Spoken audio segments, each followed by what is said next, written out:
नमस्कार दोस्तों, स्वागत है आप सभी का आई प्लानेट कम्युनिकेशन सेंटर की स्मार्ट क्लास की एक और नई वीडियो में।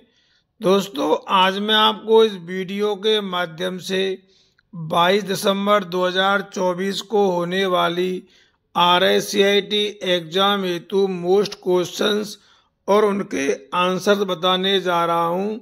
दोस्तों, ये वीडियो आप सभी के लिए बहुत ही खास है।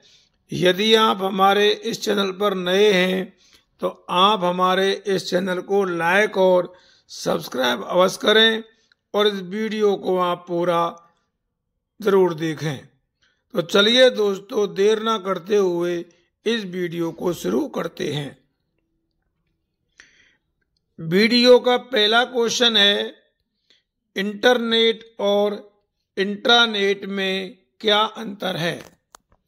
तो दोस्तों, इस क्वेश्चन का आंसर होगा, internet global world wide web है, जबकि इंट्रानेट जो है एक कंपनी का निजी इंटरनेट है, अर्थात प्राइवेट इंटरनेट है, जिसे सिर्फ कंपनी के अंदर इस्तेमाल किया जा सकता है।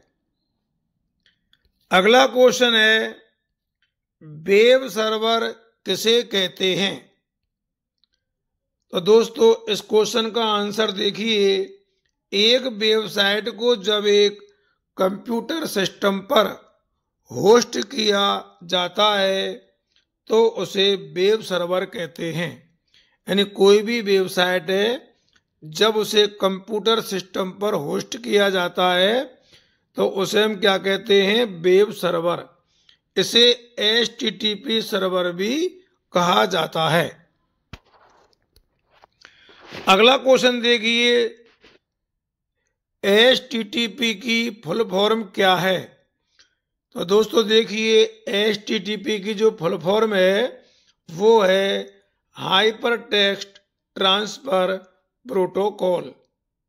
Hyper text transfer protocol.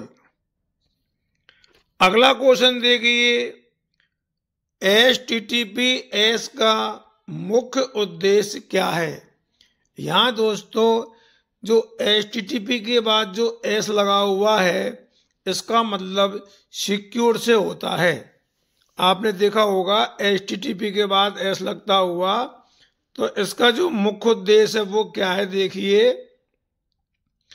Website का प्रमाणीकरण, गोपनीयता और डेटा के आदान प्रदान की अखंडता, ये जो है इसका मुख्य उद्देश्य है। अगला क्वेश्चन देखिए दोस्तों, पांचवा, गूगल, बिंग, याहू क्या है। तो देखिए दोस्तों, आप सभी जानते होंगे कि जो गूगल है, बिंग है, याहू, ये सर्च इंजन है। ये क्या है, सर्च इंजन है। अगला क्वेश्चन देखिए, इलेक्ट्रॉनिक मेल को आमतौर पर 1993 से क्या कहा जाता है। तो दोस्तों, इस क्वेश्चन का सही आंसर होगा ईमेल, क्योंकि आप सभी जानते हैं कि जो ईमेल है इसको हम इलेक्ट्रॉनिक मेल भी कहते हैं, और इलेक्ट्रॉनिक मेल को जो ईमेल कहा है वो 1993 से कहा गया है। अगला क्वेश्चन देखिए, 7, एक ईमेल एड्रेस में कितने भाग होते हैं। जो ईमेल एड्रेस होता है उसमें कितने भाग होते हैं। तो दोस्तों, इस क्वेश्चन का आंसर देखिए, एक ईमेल एड्रेस में 2 भाग होते हैं। @ सिंबल से पहले का जो भाग होता है वो मेल बॉक्स के नाम से जाना जाता है, जबकि @ के बाद का जो भाग होता है वो डोमेन नाम से जाना जाता है। अगला क्वेश्चन देखिए, 8, ईमेल में CC और BCC का क्या मतलब है। तो देखिए दोस्तों, आपने देखा होगा ईमेल करते समय दो ऑप्शन आते हैं, सीसी और बीसीसी के। तो सीसी का जो मतलब है वो कार्बन कॉपी है, जबकि बीसीसी का जो मतलब होता है वो है ब्लाइंड कार्बन कॉपी। ये दोनों ही फुल फॉर्म में, इनको आप अच्छी तरह से याद रखें, क्योंकि ये भी एग्जाम में कई बार आ चुका है कि सीसी का मतलब कार्बन कॉपी और बीसीसी का मतलब ब्लाइंड कार्बन कॉपी।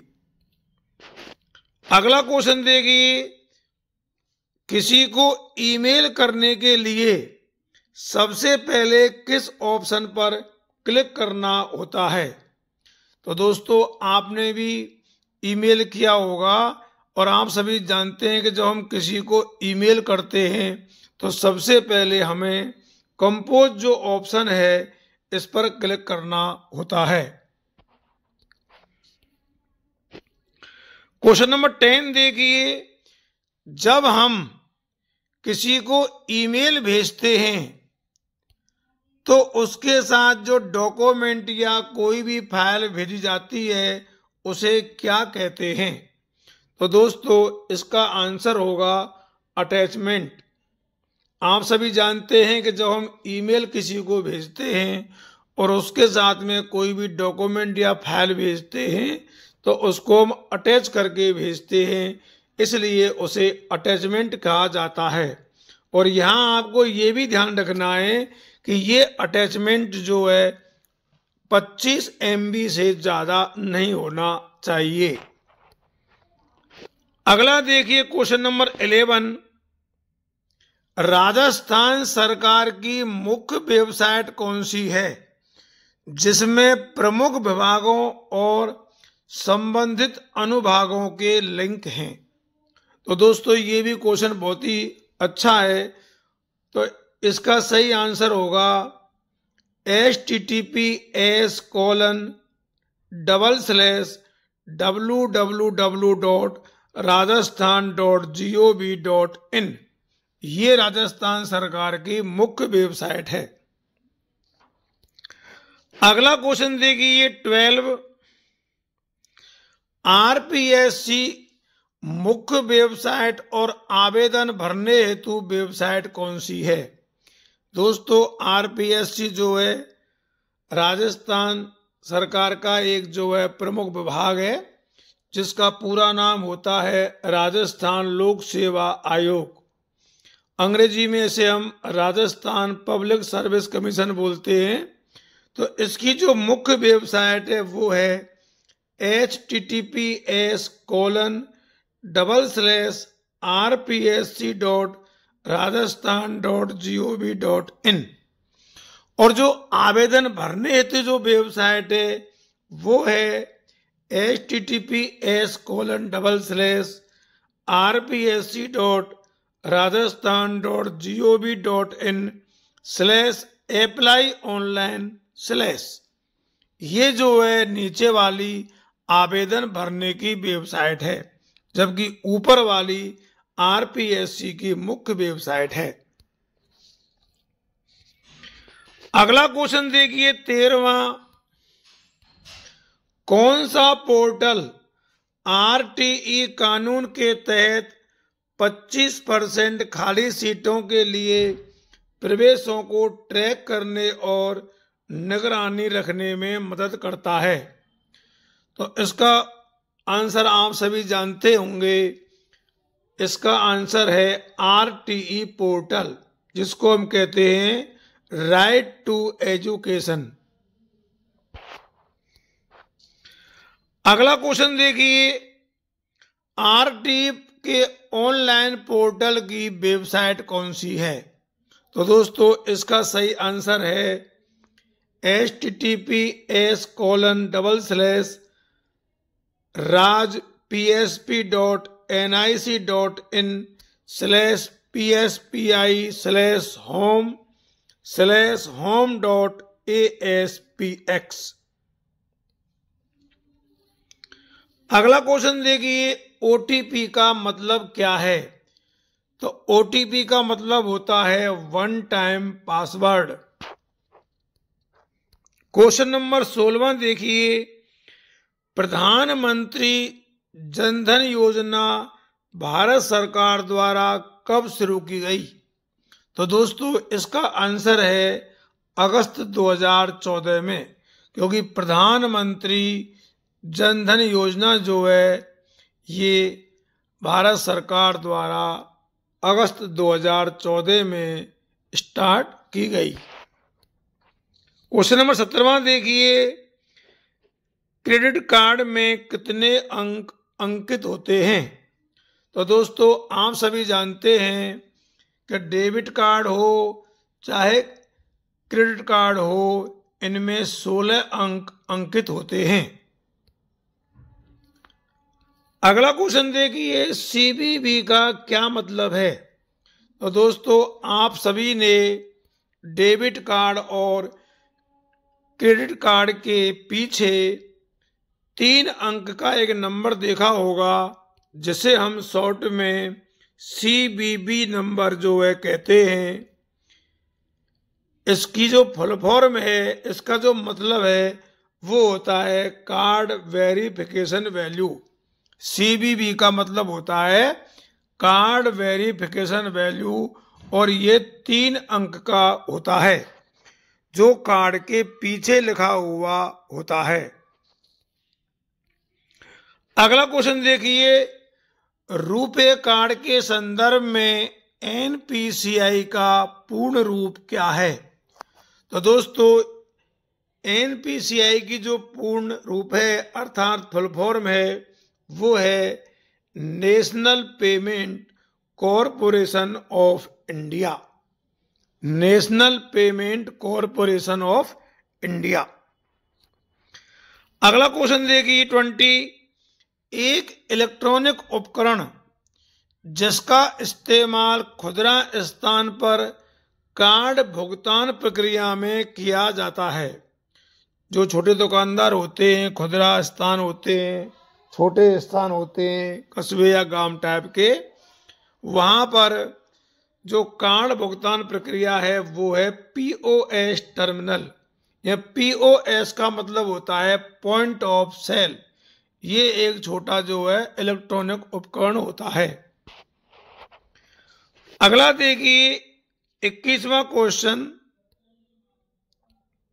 यूपीआई, भीम, यूएसएसडी, एईपीएस, माइक्रो एटीएम ये किस प्रकार की सेवाएं हैं? तो दोस्तों आप सभी जानते हैं कि ये सभी मोबाइल भुगतान सेवाएं हैं। तो इसका आंसर दोस्तों होगा मोबाइल भुगतान सेवाएं। अगला क्वेश्चन देखिए 22वां, SBI buddy, PhonePe, oxygen, PayU money, Vodafone M Pesa, Airtel money, Freecharge, MobiKwik, speed pay, Jio money, ICICI pockets, Axis bank lime ये किसके उदाहरण हैं? तो दोस्तों इसका आंसर होगा मोबाइल वॉलेट, क्योंकि ये सभी जो हैं मोबाइल वॉलेट के उदाहरण हैं। अगला क्वेश्चन देखिए, एसबीआई बैंक का ऐप कौन सा है? तो आप सभी जानते हैं कि एसबीआई बैंक का जो ऐप है वो है योनो ऐप।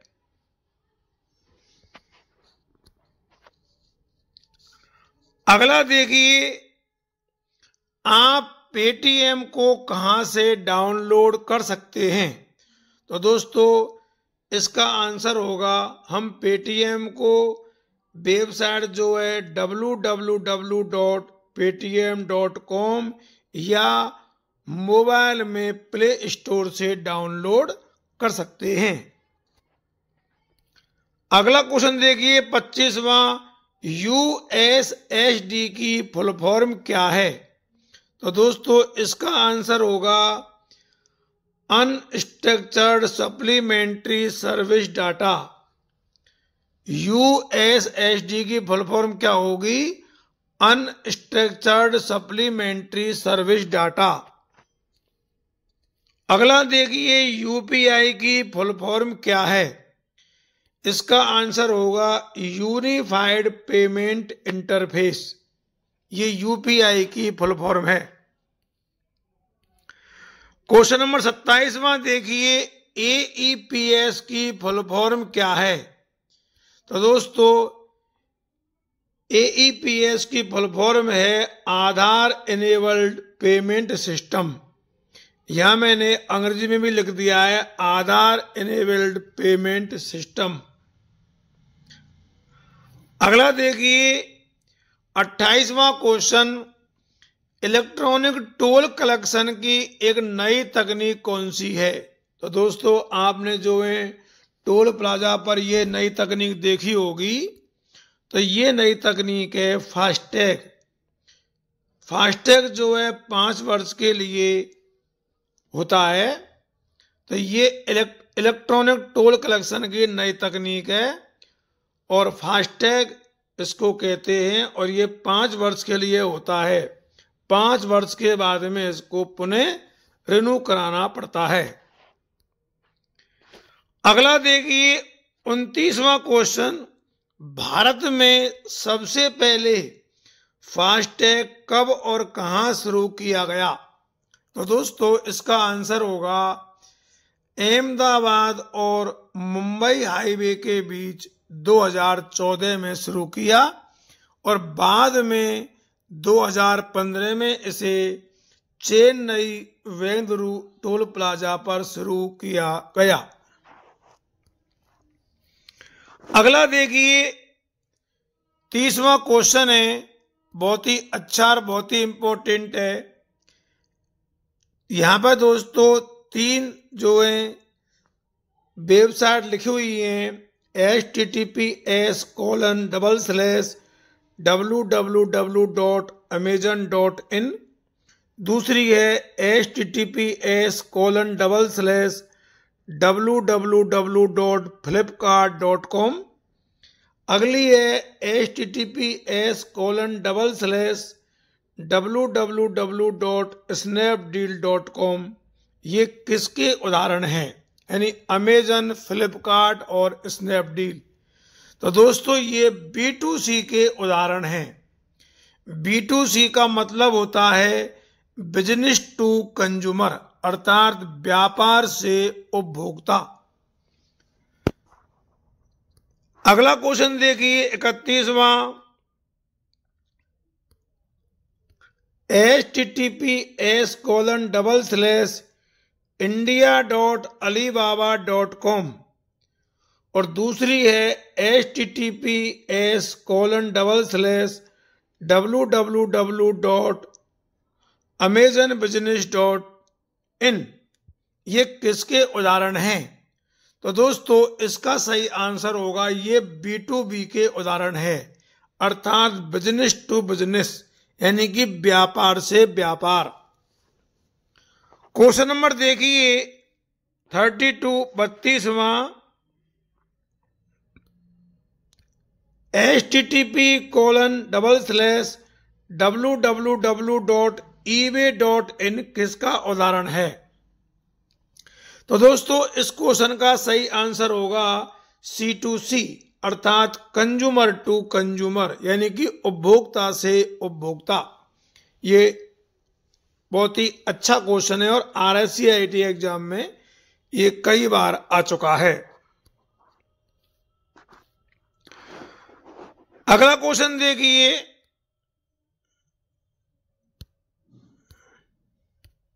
www.thefreemortgagecalculator.com किसका उदाहरण है।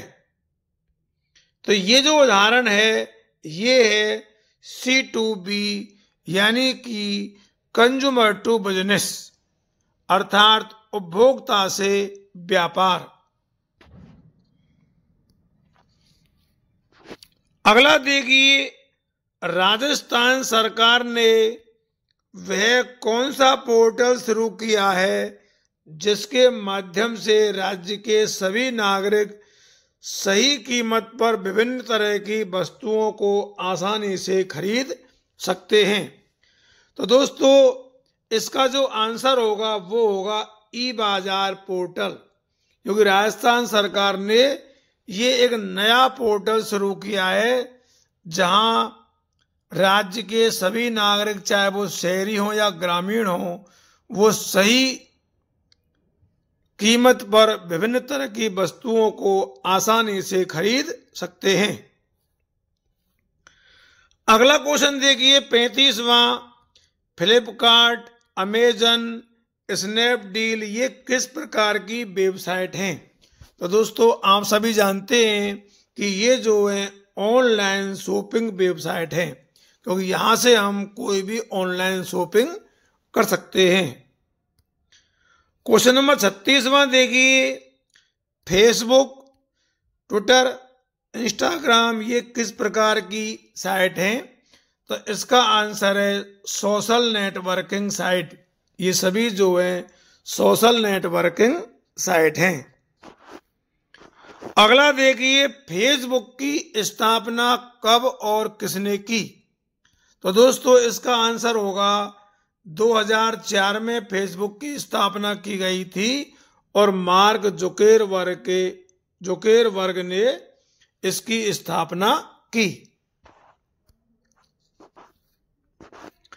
अगला देखिए 38वां क्वेश्चन, फेसबुक कंपनी का नया नाम क्या है? तो दोस्तों इसका आंसर होगा फेसबुक कंपनी का जो नया नाम है वो है मेटा। 39वां क्वेश्चन देखिए, ट्विटर यूजर को कितने कैरेक्टर के छोटे संदेश भेजने व पढ़ने की सुविधा देता है, जिन्हें ट्वीट्स कहा जाता है? तो दोस्तों इसका आंसर है 280 कैरेक्टर, यानी कि ट्विटर जो है ये यूजर को 280 कैरेक्टर के छोटे संदेश भेजने और पढ़ने की सुविधा देता है, जिन्हें ट्वीट्स कहा जाता है। अगला देखिए, ट्विटर को कब बनाया और इसके निर्माता कौन है?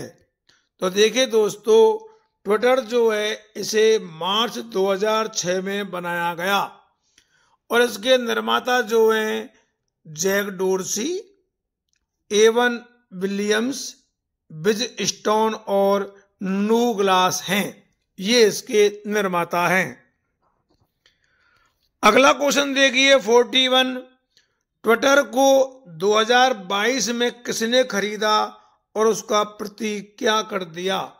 तो देखिए इसको 2022 में एलन मस्क ने खरीदा और उसका प्रतीक जो है एक्स यानी कि क्रॉस कर दिया। अगला देखिए MOOC का पूरा नाम क्या है? तो दोस्तों इसका आंसर होगा मैसिव ओपन ऑनलाइन कोर्सेज। ये बहुत ही अच्छा क्वेश्चन है और ये कई बार RSC IIT एग्जाम में आ चुका है। Massive open online courses. अगला क्वेश्चन देखिए, MOOC जो दूरस्थ शिक्षा के मामले में एक नया डेवलपमेंट है, इसे पहली बार कब शुरू किया गया? तो दोस्तों इसका आंसर होगा 2008 अर्थात 2008 में इसको शुरू किया गया। क्वेश्चन नंबर 44 देखिए, एक लाभकारी शैक्षणिक प्रौद्योगिकी संगठन कौन सा है जो ऑनलाइन कोर्सेज चलाने के लिए विश्वविद्यालय और अन्य संगठनों के साथ मिलकर काम करता है? तो दोस्तों इसका आंसर होगा कोर्सेरा, क्योंकि कोर्सेरा जो है एक लाभकारी शैक्षिक प्रौद्योगिकी संगठन है। अगला क्वेश्चन देखिए 45, एक गैर लाभकारी शिक्षा संस्थान जो ज्यादा से ज्यादा लोगों को शिक्षित करने के लिए एक सरल और सुलभ मंच प्रदान करता है। इसका दोस्तों आंसर होगा खान अकादमी अर्थात खान एकेडमी। क्वेश्चन नंबर 46 देखिए, कौशल रोजगार और उद्यमिता विभाग ने नागरिकों को विभिन्न सूचनाओं और सेवाएं प्रदान करने के लिए रोजगार और आजीविका पोर्टल की शुरुआत की है। इस पोर्टल की वेबसाइट कौन सी है? तो दोस्तों इसका आंसर होगा http://www.employment.livelihoods.rajasthan.gov.in। ये इस पोर्टल की वेबसाइट है। http://www.employment.livelihoods.rajasthan.gov.in। क्वेश्चन नंबर 47 देखिए, उच्च और तकनीकी शिक्षा पोर्टल की वेबसाइट क्या है? तो दोस्तों ये है http://hte.rajasthan.gov.in। यहाँ HTE से मतलब है हायर टेक्निकल एजुकेशन। उच्च और तकनीकी शिक्षा पोर्टल की वेबसाइट है http://hte.rajasthan.gov.in। अगला देखिए 48 क्वेश्चन, मानव संसाधन विकास मंत्रालय जिसको हम MHRD भी बोलते हैं और अखिल भारतीय तकनीकी शिक्षा परिषद द्वारा कौन सा पोर्टल विकसित किया गया? तो दोस्तों इसका आंसर है स्वयं पोर्टल, SWAYAM पोर्टल। इसको हम स्वयं पोर्टल भी कहते हैं। अगला है डिजिटल दस्तावेज प्रबंधक किसे कहा जाता है? तो दोस्तों इसका आंसर है राज ई वॉल्ट। राज ई वॉल्ट को डिजिटल दस्तावेज प्रबंधक कहा जाता है। अगला देखिए, राज ई वॉल्ट की वेबसाइट क्या है? तो दोस्तों इसका आंसर है https://evault.rajasthan.gov.in। तो दोस्तों इसी के साथ आज की वीडियो में बस इतना ही। जिन लोगों ने ये वीडियो देखी है उन्हें बहुत बहुत धन्यवाद। आपको हमारी ये वीडियो कैसी लगी हमें कमेंट करके अवश्य बताएं और आप इस वीडियो को अधिक से अधिक लोगों में शेयर करें। एक बार पुनः आप सबके लिए बहुत बहुत धन्यवाद। जय हिंद, जय भारत।